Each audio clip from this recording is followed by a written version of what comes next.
dalam sebuah industri. Selesai bisa kelihatannya. Nah, oke. Berbicara pada supply and demand. Nah, apa itu supply?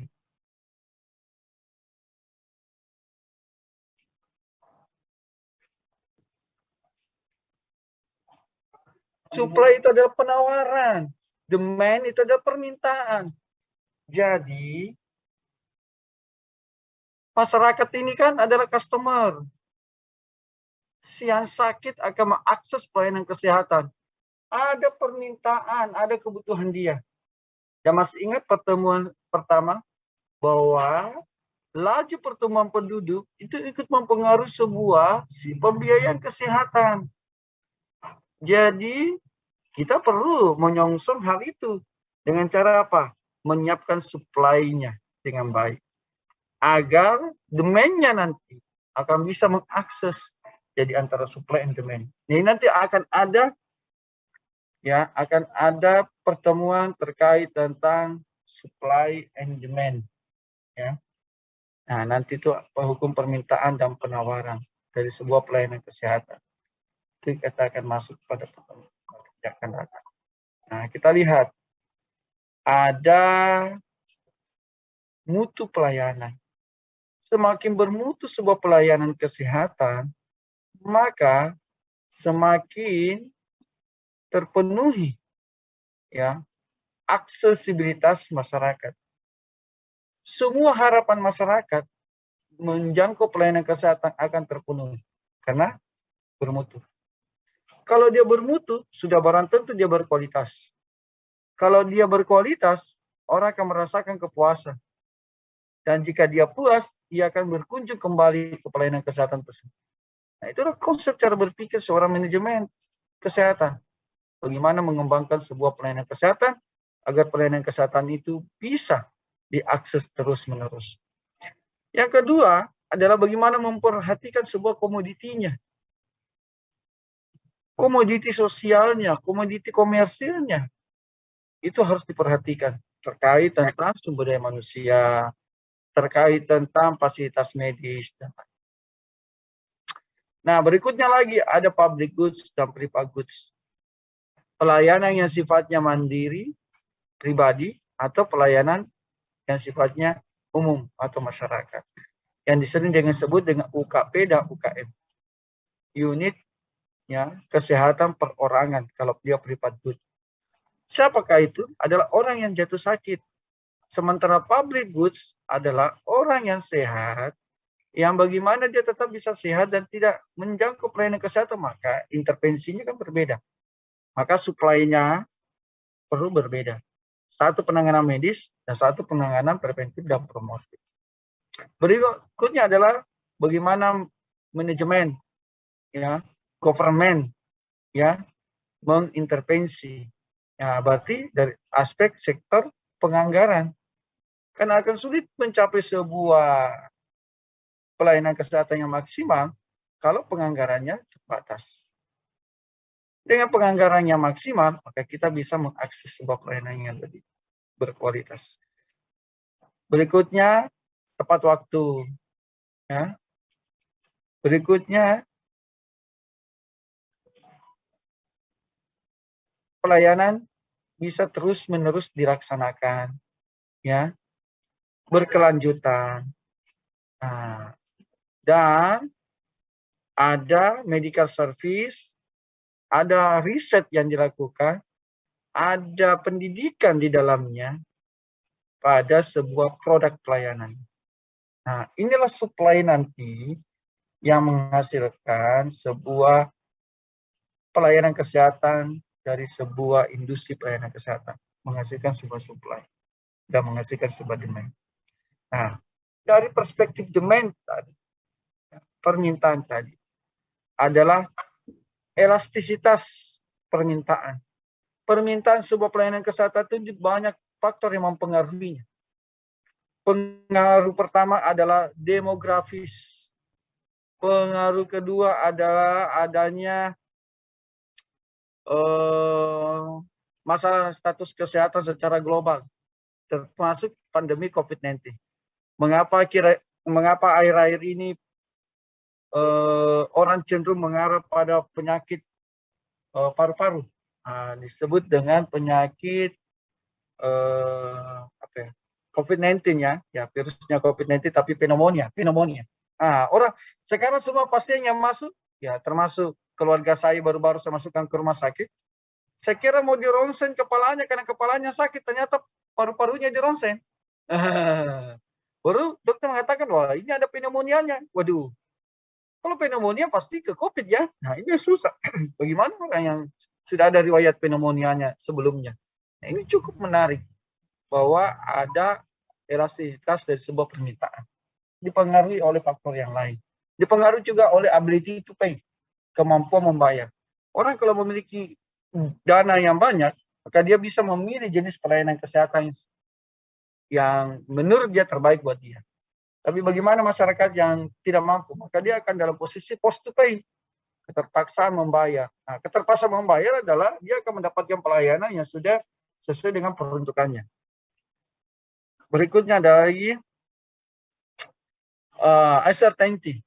Uncertainty itu adalah kita tidak mampu memprediksi apa yang terjadi ke depan dari sebuah masalah status kesehatan, baik kesehatan individu maupun kesehatan secara masyarakat. Nah, berikutnya adanya kebutuhan untuk layanan kesehatan, adanya need untuk layanan kesehatan. Ini juga adanya demand karena adanya kebutuhan. Nah, okay. Kita masuk pada public goods dan private goods.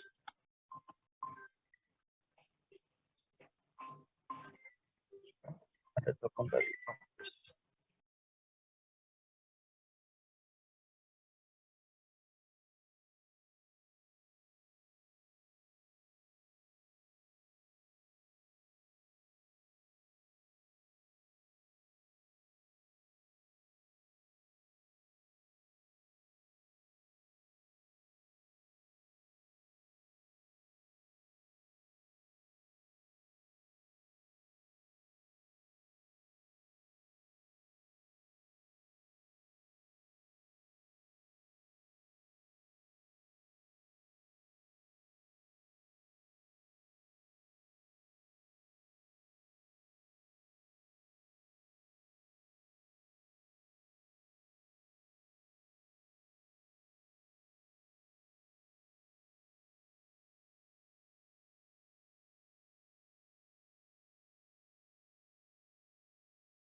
Oke, kita lanjut lagi ya.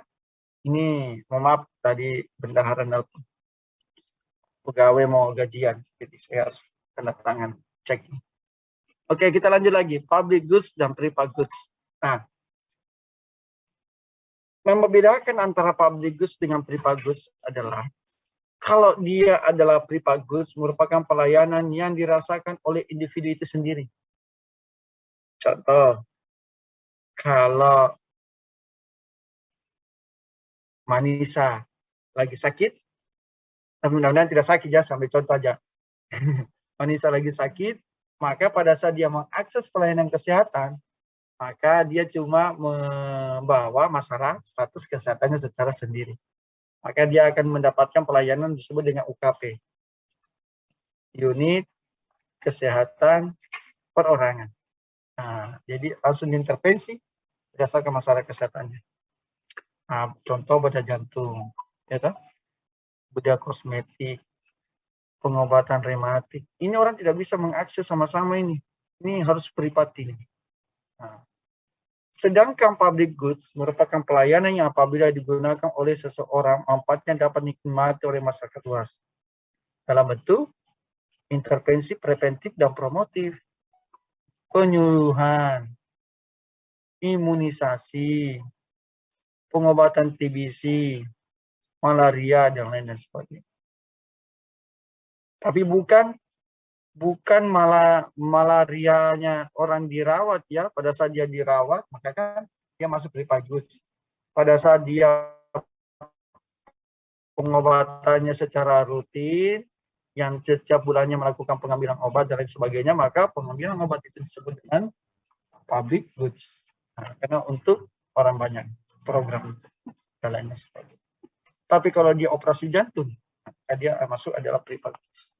Dan kita perlu memetakan hal itu dalam sebuah pelayanan kesehatan. Bahwa apakah dalam sebuah wilayah pelayanan kesehatan memang sudah ada kecenderungan masyarakat untuk mengakses private goods lebih banyak. Kalau sudah banyak, maka harus kita menyiapkan pelayanan kesehatan itu. Salah satu contoh, di Kaltim ini adalah termasuk ya 10 besar angka penderita jantung koroner. Ya, cukup banyak orang jantung koroner. Sehingga pemerintah provinsi membuat unit pelayanan di Rumah Sakit Abdul Wahab Sari dengan namanya instalasi bedah jantung dan pembuluh darah. Akhirnya apa? Masyarakat Kalimantan Timur khususnya Samarinda tidak usah lagi ke Rumah Sakit Sutomo Surabaya, tidak usah lagi ke Rumah Sakit Wahidin Sudirohusodo di Makassar, Hasan Sadikin Bandung, dan RSCM di Jakarta, karena sudah bisa mendapatkan pelayanan di Rumah Sakit Abdul Wahab Sarani dengan cara operasi bypass. Nah, itu pembuluh darah ya, diambil di kaki sampai di pangkal paha, baru dipindahkan ke jantung. Itu luar biasa teknologi. Nah, itu adalah private goods. Tapi itu kan investasinya besar. Maka kalau kita mau mengembangkan sebuah industri, kita bagaimana beralih ke cara berpikir kita berpikir pada public goods. Jangan berpikir pada private goods saja. Kita harus melihat kalau semakin berkembang sebuah industri pelayanan kesehatan dari public goods, maka ya pembiayaan pelayanan kesehatan bisa kita tekan se-efektif mungkin. Seperti itu analisis. Next, selanjutnya, pada slide selanjutnya.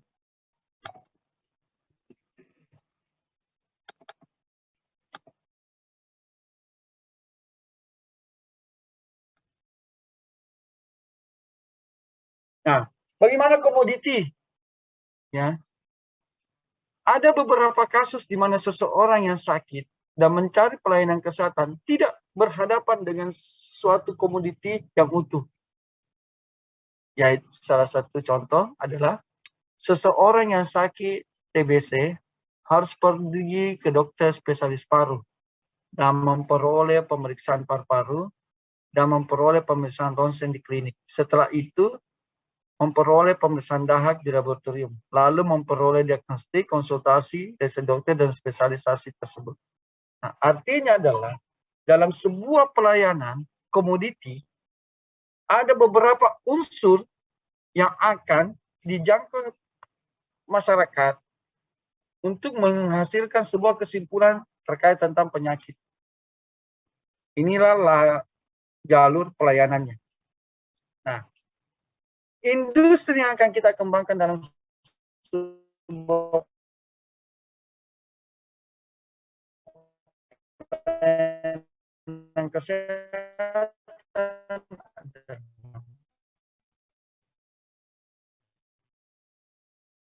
Kita mau masuk di industri yang mana nih? Apakah kita berbasis pada komoditi secara sebuah unit pelayanan? Karena unit pelayanan ini berbeda-beda. Ada pemeriksaan, ada ronsen, ada pemeriksaan dahak, ada konsultasi dan resep dari dokter spesialis.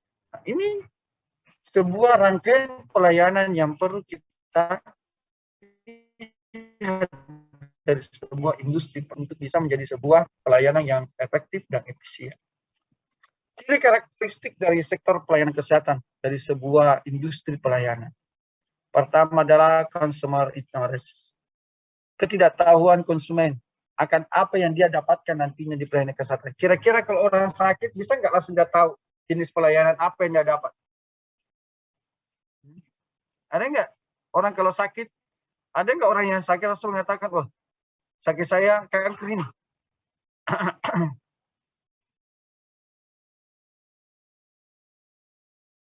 Sakit saya ini sakit ini, sehingga saya harus mendapatkan pelayanan ini.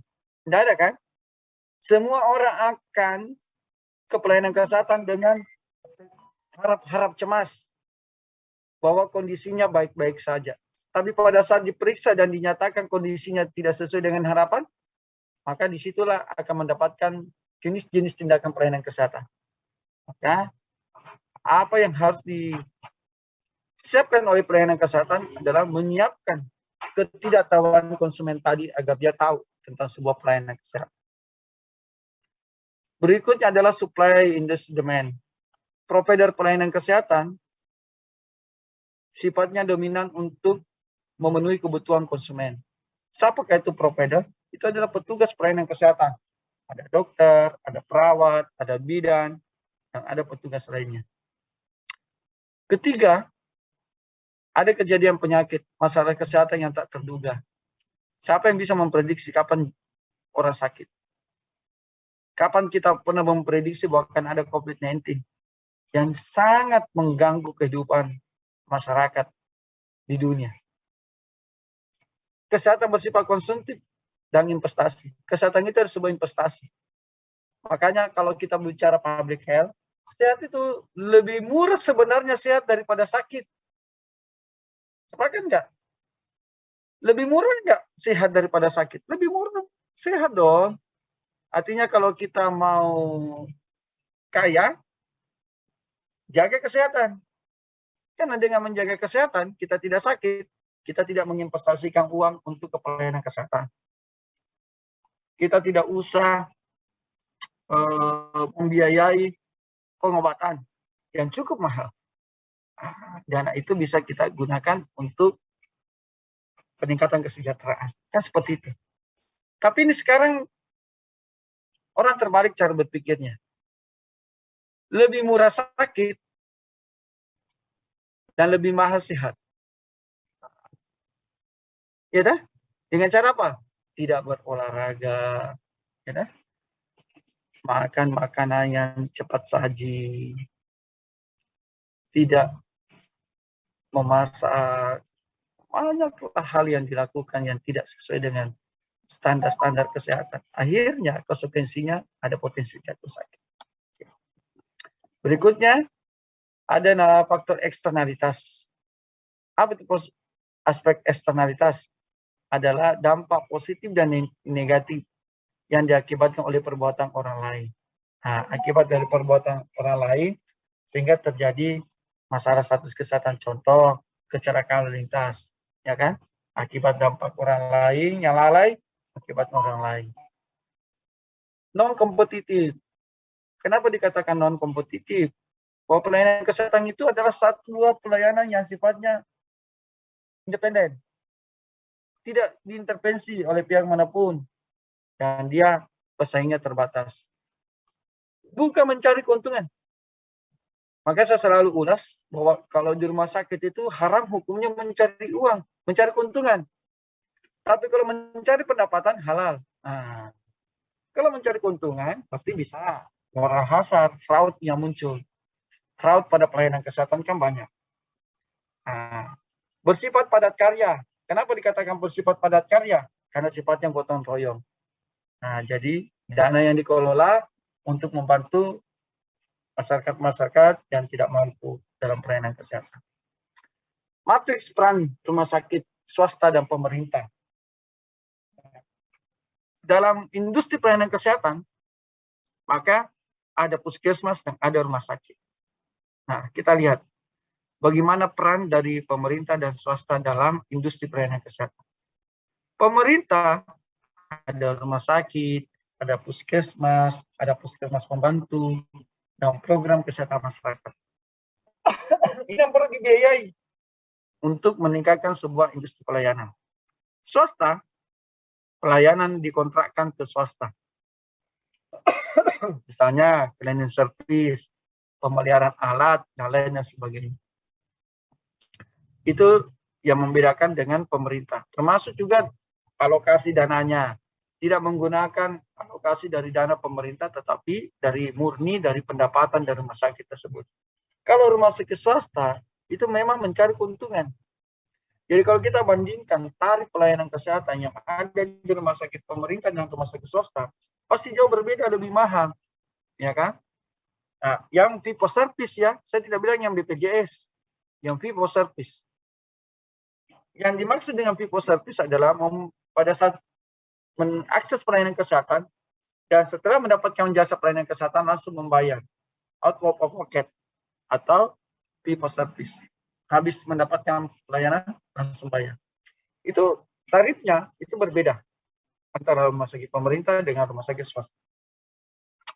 Tetapi ada juga di rumah sakit pemerintah membuat sebuah unit yang non subsidi. Nah, contoh rumah sakit AWS ada namanya Sakur. Itu levelnya sama dengan rumah sakit swasta di tempat yang lain.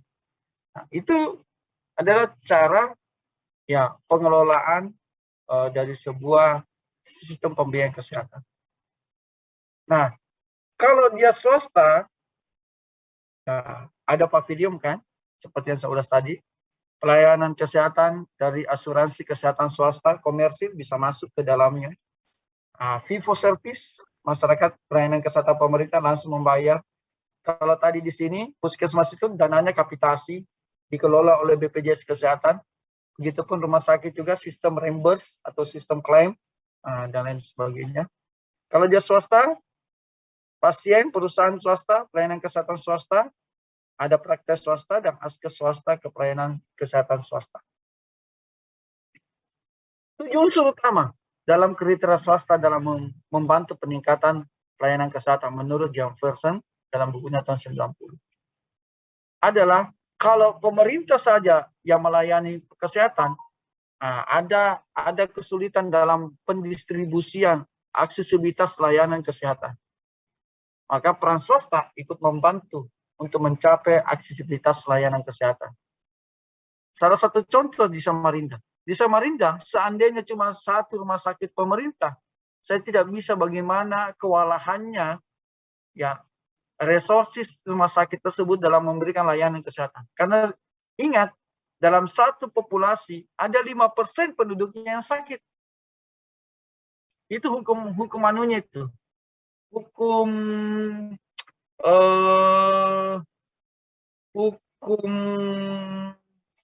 pelayanannya itu ya, bahwa dalam satu komoditi ya itu ada 5% yang sakit. Nah, jadi kalau penduduk Samarinda 5% saja sakit dalam satu kurun waktu, kalau cuma satu pelayanan kesehatan, maka akan terjadi over capacity. Nah, peran rumah sakit swasta ini. Yang kedua adalah aksesibilitas. Orang seberang ke rumah sakit ke kota itu kan lama. Maka ada rumah sakit Abdul Muiz di seberang yang bisa diakses oleh masyarakat. Ada rumah sakit SMC, ada Hermina yang semuanya sudah bekerja sama dengan BPJS. Sehingga pemerataan equity-nya itu terpenuhi. Coba kalau tidak ada, maka kan tidak ada pemerataan. Di setiap wilayah ada pelayanan kesehatan yang bisa diakses, dijangkau. Nah, itu penting. Yang berikutnya pasti efisiensi dari operasional. Kenapa efisiensi dari operasional? Karena kita bisa mendistribusikan pelayanan ke unit-unit yang lainnya. Tidak fokus pada unit COVID saja. Nah, ini yang banyak kendala ya. Saya kebetulan jadi konsultan tingkat kepuasan pelayanan kesehatan di Rumah Sakit Abdul Wahab Sarani. Saya menemukan fenomena ya bahwa di Rumah Sakit Umum Abdul Wahab Sarani itu ada masalah tentang pelayanan kesehatan, ya kan? Khususnya pada tingkat operasional. Mengapa? Karena lebih cenderung banyak kasus COVID-19, khususnya pada Delta ya, tempo hari ya. Delta itu menguras beberapa ruangan yang dimodifikasi untuk menjadi ruangan COVID-19. Karena begitu banyaknya orang terpapar COVID-19. Sehingga dampaknya adalah fasilitas tadi yang diakses oleh fasilitas kesehatan lainnya, itu kan terganggu. Nah, tapi dengan kehadiran distribusi pelayanan kesehatan yang luas oleh rumah sakit lainnya yang dikelola oleh swasta, itu cukup membantu operasional tersebut. Efisiensi dari alokasi, itu tadi operasional, alokasi, anggaran juga akan efisien. Accessibility, ya, accessibility oleh penyelenggara pelayanan kesehatan juga akan memadai. Kelayakan administrasi juga akan semakin baik. Accessibility secara politik pun akan baik. Nah, menarik. Kenapa politik? Ingat, kesehatan itu adalah bagian dari sebuah politik. Kebijakan-kebijakan yang dihasilkan dalam sebuah proses pelayanan itu juga ada aspek politik. Makanya kalau mengambil AKK nanti mendapatkan mata kuliah namanya politik kesehatan. Kenapa harus mempelajari politik kesehatan? Karena ada nanti terkait tentang penganggaran. Selama ini kita selalu mendapatkan penganggaran dari pemerintah pusat itu cuma 5% dari produk domestik bruto. Artinya 5% dari alokasi APBN. Bandingkan dengan pendidikan yang 20%. Berarti kan ada disparitas, ada kesenjangan yang jauh antara 20 sama 5%. Ya kan? Padahal kalau kita mau ukur adalah bagaimana orang mau meningkatkan pendidikannya kalau status kesehatannya rendah, khususnya pada masalah gizi masyarakat. Stunting, marasmus, gizi kurang, BBLR, berat badan lahir rendah, pasti berdampak pada IQ. Nah, intelijensinya akan berpengaruh. Nah, kalau dia berpengaruh, dia dikasih beasiswa sampai ke Harvard University, tidak akan bisa diraih. Dan terbukti, dari ribuan beasiswa dibuka oleh pemerintah, yang mengakses itu cuma 10% penduduk Indonesia. Bukan karena sulit dapat beasiswa, sulit lulusnya. Nah, kira-kira kenapa tidak sulit lulusnya? Ada pengaruh status kesehatan juga itu berpengaruh. Nah, tetapi itu pasti beraspek pada politik. Karena dengan aspek politiklah kita bisa mendapatkan penganggaran yang besar. Oke, sepakat ya? Jadi nanti itu harus di antara mahasiswa di sini ada yang jadi anggota dewan. Ada? Di anggota dewan duduk di komisi 4. Yang membidangi kesehatan, kesejahteraan, dan pendidikan. Nah, di kesehatan, anggarkan nanti penganggaran untuk kesehatan yang baik. Karena berada di wilayah situ pembahasannya. Oke, next lagi. 7 kriteria swasta yang sangat berperan dalam sebuah pelayanan kesehatan untuk meningkatkan sebuah industri pelayanan adalah bagaimana membuat sebuah kegiatan-kegiatan yang dikembangkan oleh semua swasta. Ada kontrak karya di dalamnya. Ada pembangunan gedung-gedung swasta yang berperan di dalamnya. sehingga semakin meningkatkan sebuah cakupan pelayanan. Mendorong perkembangan jaminan pemeliharaan kesehatan masyarakat yang sekarang disebut dengan JKN. Menyesuaikan tarif untuk peningkatan pendapatan pelayanan kesehatan. Membayar ya swasta sesuai dengan mutu pelayanan di fasilitas pemerintah. Ada otonomi rumah sakit pemerintah sebagai rumah sakit unit swadana. Kemudian mengembangkan asuransi kesehatan nasional. Swasta ikut menanggung biaya pendidikan tenaga kesehatan juga. Nah, ini kan peran swasta dalam pengembangan sebuah pelayanan kesehatan, baik yang ada di pemerintah maupun yang ada di swasta. Semua yang ada tenaga kesehatannya akan diberikan bantuan pendidikan untuk meningkatkan sumber daya manusianya. Nah, ada juga bagaimana menyesuaikan tarif pelayanan kesehatan untuk semakin meningkatkan pendapatan. Karena setiap tahun ada namanya inflasi. Jadi memang itu wajar kalau tarif itu selalu meningkat nilainya. Kenapa harus meningkat nilainya? Karena ada namanya penyusutan nilai harga dari satuan barang. Nah, nanti kalau mengambil mata kuliah di AKK, saya akan ajarkan bagaimana cara menghitung unit cost, tarif pelayanan kesehatan. Jadi dihitung fixed cost, ditambah sama semua variable cost, ditambah variable cost, dibagi dengan quantity, itulah disebut dengan total cost. Yang akan menghasilkan sebuah biaya satuan. Jadi kalau orang patah tulang, dia operasi, pasang gips, itu ditahu berapa tarifnya. Nah, itu penting juga untuk menjadi sebuah skill seorang mahasiswa kesehatan masyarakat. Jadi seorang sarjana kesehatan masyarakat harus memiliki skill manajerial. Ya, harus memiliki skill dari sebuah penganggaran kesehatan. Harus memiliki skill untuk memahami tentang pemberdayaan masyarakat. Harus memiliki skill terkait tentang gizi kesehatan masyarakat yang lain.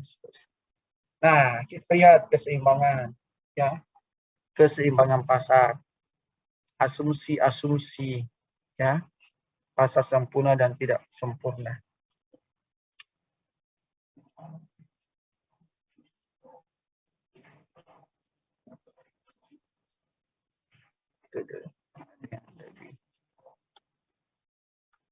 Lebih sederhana.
Oke, kita lanjut lagi. Ini. Nah, kita lihat ya permintaan dan penawaran. Kalau tadi itu agak rumit lah penjelasannya. Kalau ini yang lebih sederhana yang saya buat. Bisa lihat kan slide-nya? Apa itu teori permintaan? Teori permintaan adalah sejumlah barang atau jasa yang mau dan mampu dibeli konsumen pada sebuah tingkat harga tertentu dan periode waktu tertentu. Sejumlah barang dan jasa yang mau dan mampu dibeli. Jadi jika kita tidak ada rasa mau membeli dan tidak memiliki kemampuan membeli, itu tidak ada hukum permintaan yang berlaku. Ini hukum permintaan jika orang sudah mau mengakses pasar. Banyak orang yang mau akses pasar, tapi dia tidak mau dan tidak mampu. Ternyata cuma tanya-tanya harga saja. Itu banyak itu ya. Jadi banyak orang ke pasar, pulang, mana barangnya? Saya tidak jadi beli. Tidak ada cocok. Bukan tidak ada cocok. Dia tidak mau dan tidak mampu membeli. Ataukah dia mau tapi tidak mampu membeli. Itu juga masalah. Jadi teori permintaan adalah memiliki kemampuan untuk mengakses sebuah barang dan jasa dan mampu membeli pada tingkat harga tertentu. Nah, kenapa dikatakan pada tingkat harga tertentu? Karena harus ada kesepakatan antara si penawar dan si pembeli. Maka baru terjadi permintaan itu. Selama tidak terjadi pada tingkat harga tertentu, maka tidak bisa tercapai karena tidak memiliki kemampuan secara ability to pay. Bisa tangkap itu kan? Nah, jadi orang kalau ke pelayanan kesehatan, ditanya harga operasi sekian. Kita mau kan dioperasi? Kita mampu kan? Tetapi uang saya tidak cukup. Maka harus ada solusi agar dia bisa bertemu harga yang ditawari oleh pelayanan kesehatan dengan apa yang kita minta. Ini belum teori penawaran, ini masih teori permintaan dulu. Begitu nanti kesimpulannya. Permintaan itu ada dua, ada yang sifatnya potensial dan ada sifatnya efektif.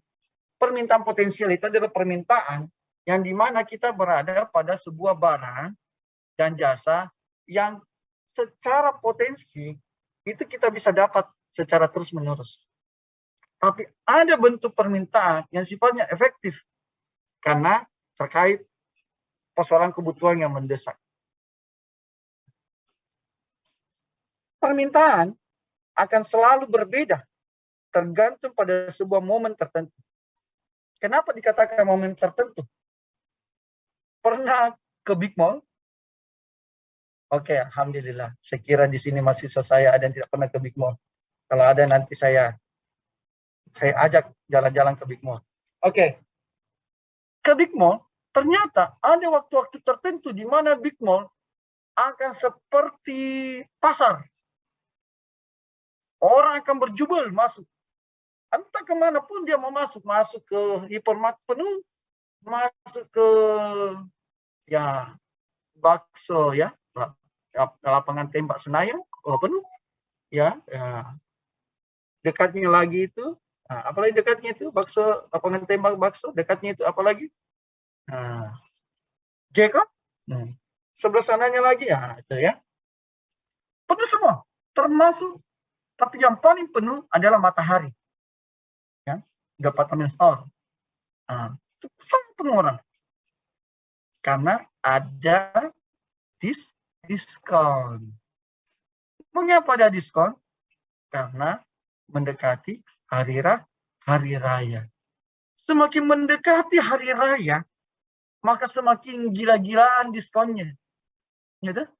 Nah, makanya saya kalau mau belanja itu, saya H-1. Gitu? Kenapa H-1? tidak ada lagi. Pertama, ibadah salat tarawih saya itu masih tetap konsen ya. Yang kedua, disitulah puncak dari sebuah penawaran harga yang tertinggi. Orang akan menawarkan harga tertinggi. Walaupun banyak permintaan, tapi penawaran akan semakin tinggi. Karena besok tidak ada lagi orang membeli. Karena filosofi kita adalah Lebaran itu akan indah kalau pakai baju baru. Ini ya. Ini filosofi orang Indonesia ini. Pada sebenarnya baju apapun yang Anda pakai yang penting bersih, itu akan diterima amalannya. Tidak harus baru. Tapi ya inilah cara berpikir orang Indonesia. Sehingga terjadi peningkatan yang sangat tinggi. Tetapi kenapa pada tetap harga tertentu? Harusnya komparatif mahal. Kalau mahal tidak ada yang akses.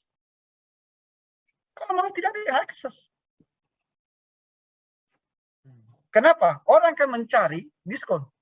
Kenapa itu Gajah Mada department store akan ramai juga? Orang akan keliling itu. Jadi orang akan kayak tawaf keliling Samarinda. Kalau perlu 7 kali dia kelilingi Samarinda, baru dia cari kesimpulan di mana paling murah, baru dia akses. Nah itu, ya tak?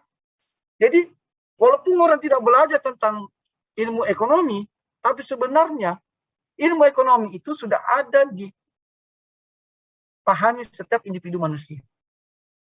Tawar-menawar sudah ada kan? Seperti itu. Nah, oke. Berikutnya juga pada pembelian daging. Ya, daging. Nah, kadang ada permintaan tinggi. Kalau permintaan tinggi seperti apa yang dilakukan? Ini kita lihat hukumnya. Kalau tadi penjelasannya, ini hukumnya. Semakin tinggi harga suatu barang dan jasa, maka semakin rendah permintaan. Betul nggak? Saya tanya dulu. Kalau semakin tinggi harga, maka semakin rendah permintaan. Betul nggak? Betul, Pak. Nah, betul kan? Nah, masa kita mau beli kalau mahal, ya kan? Pasti kita cari yang murah. Sama kalau kita cari HP, masa mau dipaksa orang tua beli iPhone 13 Pro Max lagi, ya kan? Nah, sementara ada merek Samsung mungkin yang terjangkau. Nah, mending bayar SPI daripada beli HP. Siapa tahu bisa pakai HP buat tidak bayar SPI, wah itu juga masalah. Nah, oke.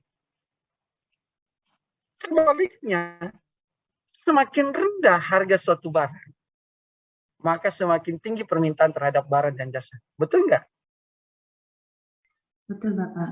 Nah, oke. Betul kan? Oke. Maka faktor apa yang mempengaruhi sebuah permintaan? Harga barang dan jasa tersebut. Harga komoditi yang digunakan dalam memproduksi barang dan jasa tersebut. Pendapatan ikut mempengaruhi sebuah permintaan. Kalau pendapatan tinggi, maka ekspektasi saya tinggi dong. Tapi kalau pendapatan saya rendah, maka ekspektasi saya pun harus mengikuti pendapatan. Tidak boleh lebih besar pasak daripada tiang. Masa kita beli sesuatu pakai kredit, padahal itu bukan kebutuhan konsumtif, itu cuma kebutuhan aksesoris saja. Nah, kan kalau saya itu ada saya tambah dalam kamus ekonomi saya, ada namanya kebutuhan aksesoris. Masa mau beli HP pakai kredit? Ngapain? Beli HP itu sesuai dengan saja pendapatan. Jangan beli HP pakai kredit yang harganya besar tapi di kredit, padahal tidak konsumtif. Iya dah? Itu cuma aksesoris. Dan lain sebagainya. Nah, itu kan berdampak pada sebuah permintaan. Selera. Ya dah? Selera ikut mempengaruhi juga. Nah, makanya tadi saya ganti slide-nya kalau tadi itu terlalu tinggi. Ini penjelasan lebih rinci. Jumlah penduduk. Semakin banyak penduduk, semakin bervariasi permintaannya. Semakin banyak juga apa yang dia mau. Mau beli baju lebaran yang ada gamisnya. Sudah lagi ada gamisnya, ya mau ada apa ya gitu. Kayak ada berlian-berliannya, gak permatanya. Gak. Oh, dari permatanya. Oh, mau lagi kalau ada apanya lagi tuh, tirai-tirai. Susah. Itu selera. Jumlah penduduk juga banyak. Distribusi pendapatan untuk satu wilayah harus sama. Kalau sama pendapatannya, maka pasti kebutuhannya pun akan semakin seragam.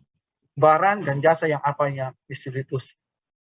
Informasi dari mana dia dapatkan? Karena orang terpengaruh terhadap sebuah produk barang karena sering nonton TV.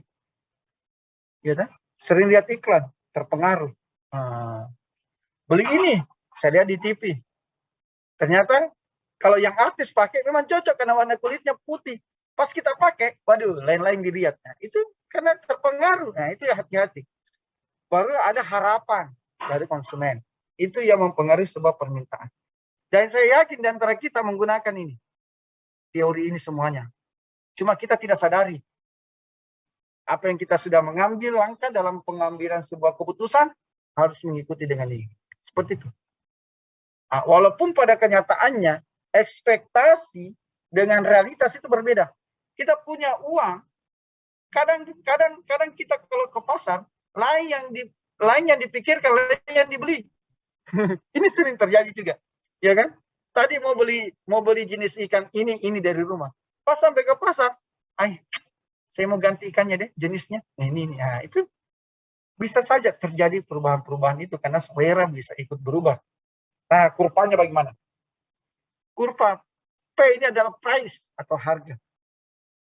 Quantity ini adalah titik equilibrium, quantity jumlah. Kata jumlah. jumlah layanan. Semakin tinggi price, maka apa?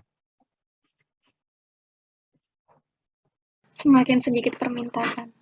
Nah, apa itu kalau permintaan tadi? Demand kan? Semakin rendah demand. Kalau price meningkat, demand menurun. Makanya saya tidak kasih tanda panah. Oke, menurun ya.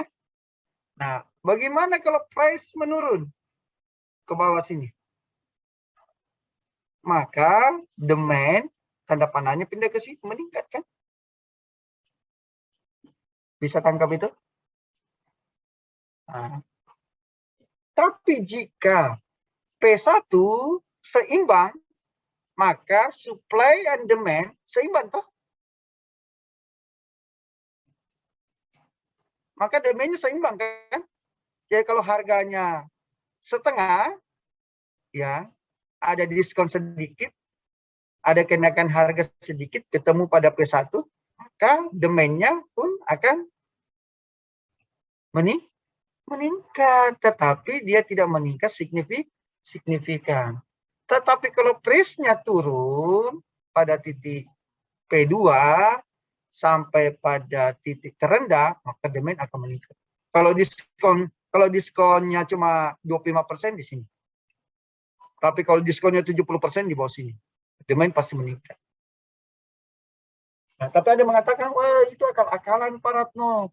Itu sudah ditambah harganya. Kita tidak usah campur itu ya. itu tidak usah cari penyebabnya kenapa Pak begini. Tidak usah itu urusannya toko. Yang intinya ada penawaran harga yang mempengaruhi orang untuk mengakses ya. Nah, bagaimana kok di pelayanan kesehatan Pak? Berarti kalau semakin murah harga, maka permintaan juga semakin meningkat kan? Ya kan? Nah, contoh di unit pelayanan Sakura, Pavilion Sakura. Karena harganya tinggi, maka orang berpikir-pikir untuk mengaksesnya. Ya kan? Orang pakai anu aja deh, di kelas 3, kelas 2, kelas 1 sama juga. Yang cuma beda cuma kelas kamarnya. Begitu. Nah, karena ada jenis pelayanan yang lain sebagai pesaing. Oke. Tapi tetap ada permintaan. Karena tadi ada selera. Ya kan? Tadi ada apa lagi? Ada pendapatan. Orang yang memiliki pendapatan tinggi pasti mengikuti seleranya. Nah, maka demand-nya tetap ada. Oke. Nah, jadi nanti kalau mau buat usaha, pakai seperti ini ya analisisnya. Nah, ini kesempatan Anda. Jadi ini uniknya ini belajar ilmu ekonomi begini, karena kita bisa melihat juga bisnis yang akan kita kembangkan di keluarga. Teori penawaran. Nah, sekarang penawar. Penawaran adalah sejumlah barang atau jasa yang ditawarkan produsen pada suatu tingkat harga tertentu dan pada periode waktu tertentu. Kenapa? Karena tidak selamanya ini penawaran terus. Kalau penawaran terus bisa bangkrut ini. Masa diskon? Selama berdirinya ini toko saya kasih diskon sampai 10 tahun diskonnya. Tidak begitu kan? Pasti penawaran pada harga dan tingkat tertentu. Dan belum pernah juga saya lihat ada produk barang 100% diskon. Paling besar 70%. Berarti masih ada 30%. Dan saya yakin 30% itu adalah modal pokok. Bisa tangkap itu? Ya, oke ya? Oke. Jadi kalau dia berikan penawaran, pasti pada tingkat harga tertentu dan pada periode waktu tertentu, tidak selamanya. Hukumnya seperti ini.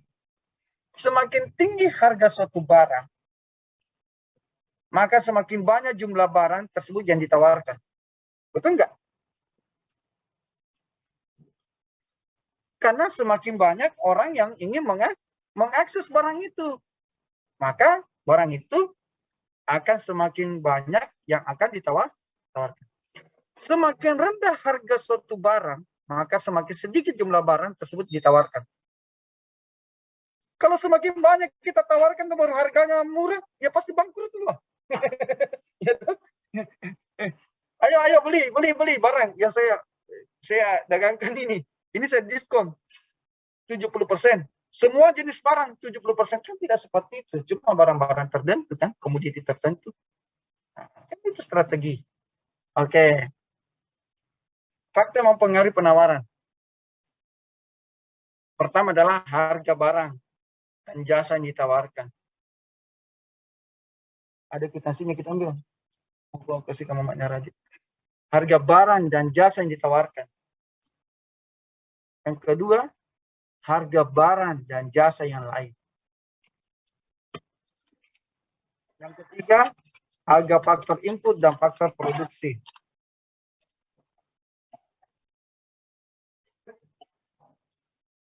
Yang keempat adalah tingkat teknologi yang ada. Yang kelima, biaya produsen. Yang keenam, tujuan produsen. Dan yang terakhir adalah harapan di masa mendatang seperti apa terhadap sebuah barang dan jasa. Oke? Nah, jadi harga itu juga mempengaruhi ya harga barang. Jadi barang itu bisa diberikan penawaran kalau kita sudah tahu harga pokoknya berapa. Maka saya yakin yang memberikan diskon besar memang harga barangnya tidak terlalu tinggi sehingga dia berani memberikan diskon besar. Bisa tangkap itu, tak? Nah, okay. Coba emas. Pernah nggak emas jadi harga 100.000?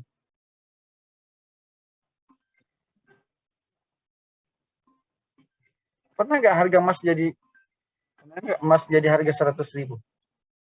Enggak kan? Ah. paling jatuhnya pada Rp1.000. Ya, kalau ada inflasi cuma Rp1.000, besoknya naik lagi jadi 10.000, besoknya turun lagi, begitu aja mainnya. Tidak akan, dia akan turun sampai 200.000. Nah, yang lain dan sebagainya. Itu salah satu contoh. Apa penawaran? Apa tadi hukumnya? Semakin tinggi harga, maka penawaran semakin banyak. Iya, Pak. Ya, semakin banyak. Semakin banyak, karena banyak minta. Sebanyak produksi nih. Ya kan? Salah satu contoh adalah pasar hewan kurban. Gitu. Pada saat hewan kurban, kan kambing dan sapi itu banyak terjual. Pada saat mau Idul Adha. Gitu. Semakin tinggi harga, penawaran semakin banyak. Gitu. Price kecil, penawaran semakin sedikit. Gitu. Nah, begitupun pada komoditi yang lain. Pelayanan kesehatan. Kalau semakin tinggi harga, maka ya penawaran pun akan semakin meningkat karena akan diberikan ya pengembangan pelayanan kepada masyarakat. Nah, begitupun juga kalau price-nya turun. Nah, bagaimana keseimbangan permintaan dan penawaran? Bagaimana kalau digabung permintaan dan penawaran? Bisa Nur bantu. Nur Nada bisa bantu. Ini saya gabung ya, saya gabung.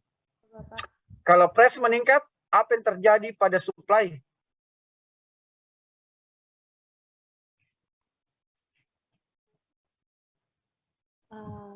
Kalau misalnya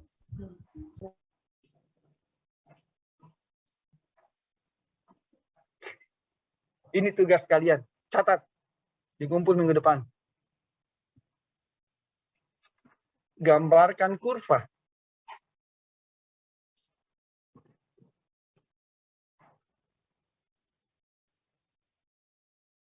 Ya, gambarkan kurva